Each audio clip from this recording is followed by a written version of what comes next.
I wrote a little song to remind you Choice Hotels get you more of the experiences you value. The Cambria Hotel's got it all. A rooftop bar, have a ball. Cocktails up here feel just right. Is Cambria amazing? Alright. Bring a date, your team, or even your mom. Book direct at choicehotels.com. See you on the roof. Katz and Cosby, entertaining and informative on the Red Apple Podcast Network.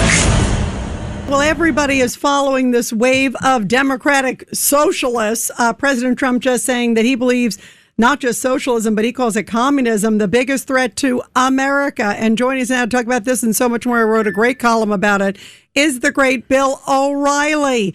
Bill, your thoughts about where all this is headed? Well, number one, Rita, there's no such thing as a democratic socialist. Okay, it doesn't exist. There's no party in our history. There's never been a movement of such. These are communists. Now, how do you know they're communists? They want to control the means of production. So I wrote a column that you referenced on BillO'Reilly.com yesterday. And the means of production mean how you live. So Mandani, of course, freezes rents for 2 years. Landlords didn't have anything to say about that. Now he's going after groceries, going after food. So he's going to regulate the grocery stores that operate within New York City, make it very difficult for them to make a profit. And then his vision is, I'm going to set up my own food cooperatives. They're going to undercut the food distributors, and the city will be in charge of food and housing. And then it's going to be one after another. When you see that, that's communism, okay? Because communists don't believe in individual freedom. They believe that you should do what the state tells you, what the government tells you. Now, in our country, we haven't had much communist infiltration, but after World War II, the Soviet Union rose in ferocity, and we had to fight the Cold War, and it was a fight. And we won the situation because we bankrupted the Soviet Union. They weren't able to feed their people, and it collapsed. So now we have to go through this again. I guess it's a political trend that we all have to deal about. But to me, personally, these people are infringing on my freedom. So they're making it difficult for me to pursue happiness, to fulfill my aspirations in life. I don't want Mandani telling me what I can and can't do. I don't want that. Okay? I don't believe what he believes. And he'll go after religion. He's already not shown up to the Israeli parade every other mayor prior has. You know, you'll see that.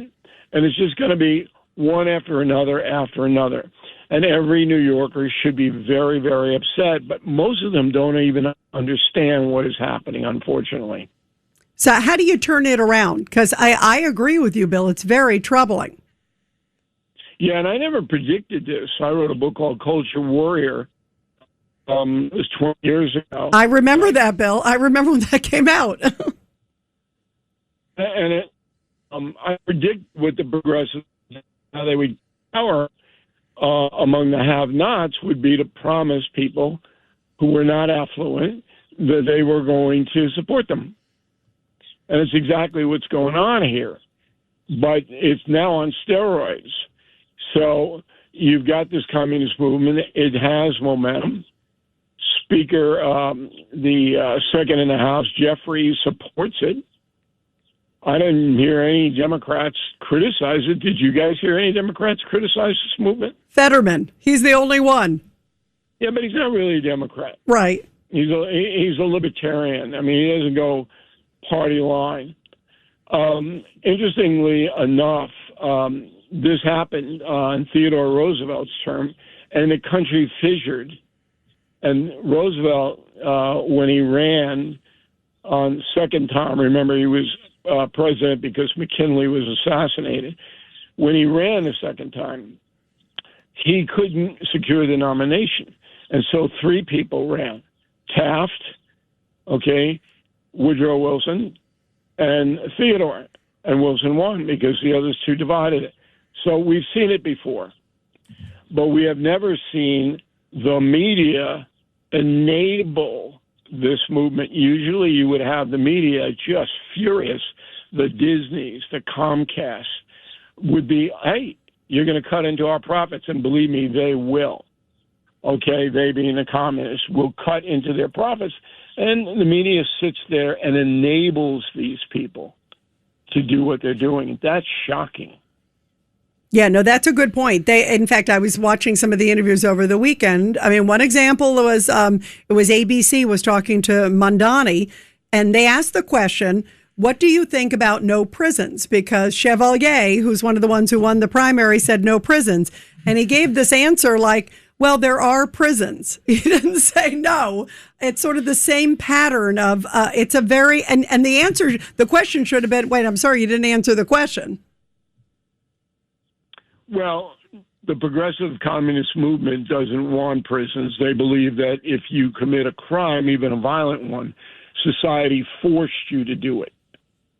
As you had bad upbringing. So, today or this week is the anniversary of Kate Steinle, who was killed in San Francisco. You may remember that I launched a big national campaign, Kate's Law. Yes, you did. You did a great job with that, Bill. And Kate Steinle is walking with her father, and a guy comes up to her and shoots her dead. And the guy had been deported 5 times and come back 5 times and goes into court, and he's acquitted of murder and manslaughter. He gets convicted of a weapons crime. And the jury says, oh, we're acquitting him because he was mentally unbalanced. I mean, it was shocking. But in San Francisco, where the case took place, it isn't shocking. We don't want to put people in jail, in prison. We don't want to take them off the street because we believe it's not their fault. And boy, oh boy, in New York City, when you have 8.5 million people on top of one another, how dangerous is that? The pulse of the people, Bill O'Reilly. Are we fighting a capitalism versus a socialism war? Or are we fighting a holy war? Well, the holy war is part of it, and as I said, Mandani will get involved with that. It's just a when, not an if, because the communists, progressives, they don't want any religion, because if you have religion, you don't have full allegiance to the state, which is why the Soviet Union and China and Cuba all attacked religion. They don't want you participating in that. An interesting thing, I have a documentary on Thursday, Thursday evening, on July 2nd, I believe it is, on News Nation.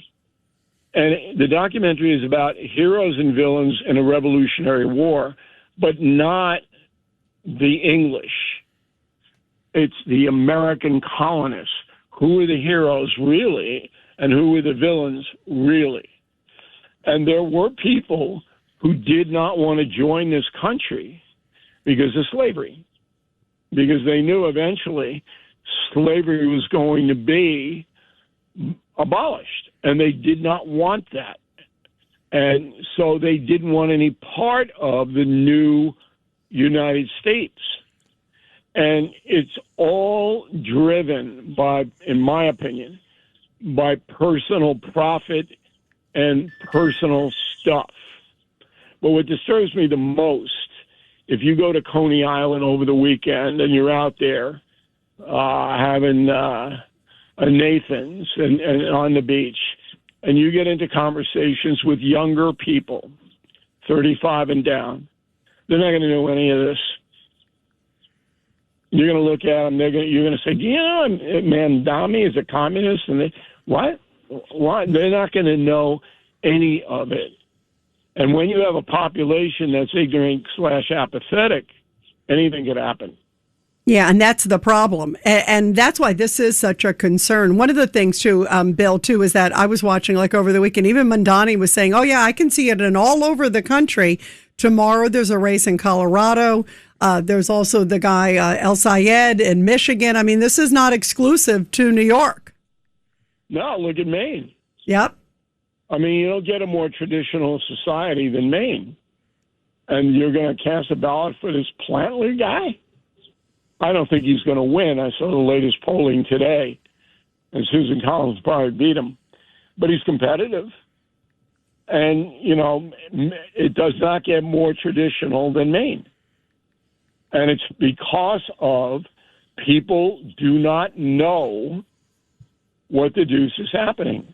And there are a lot of people who have given up. They don't want to compete. They don't have a lot of money. Okay, I just don't want to be in this system. It's too hard. Give me the money. Give me the food. Give me the rent. Go ahead, give it to me. I'll take it. And those people are foreign born. And California is the best example of that. Okay, because they don't know what our system is. And when Biden let in 10 to 15 million foreign born people, and California does not require any valid ID to vote, you got a totally different electorate. You had that in New York. Yeah, we had it big time. We saw that in the results, big time. Right. You got a lot of people casting ballots here that are not eligible to vote because the Progressive Party does not want to enforce that, which is why 0 Democratic senators support the SAVE Act. Zero. No one. And on top of that, 10 Democratic states don't want to go to Washington to celebrate 250 years. Yeah, because that's just like the Civil War stuff.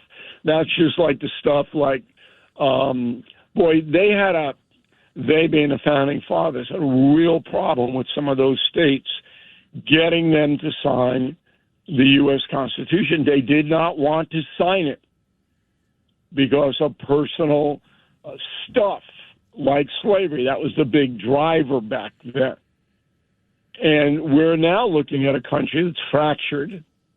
And I'm not surprised that 10 states aren't going to show up. All of them are run by loons. All of them are telling you ICE is kicking your door in and going to come in and shoot your 5-year-old. And some people believe it. Yeah, and it's so sad. It is sad, yeah. Bill. It really is sad that we've come to this state. Bill, thank you. You keep sounding the alarm. We love having you and love having your voice of common sense, Bill. Thank you so much. We fight side by side. Appreciate it, guys. Thanks for having me in. Thank you, Bill. And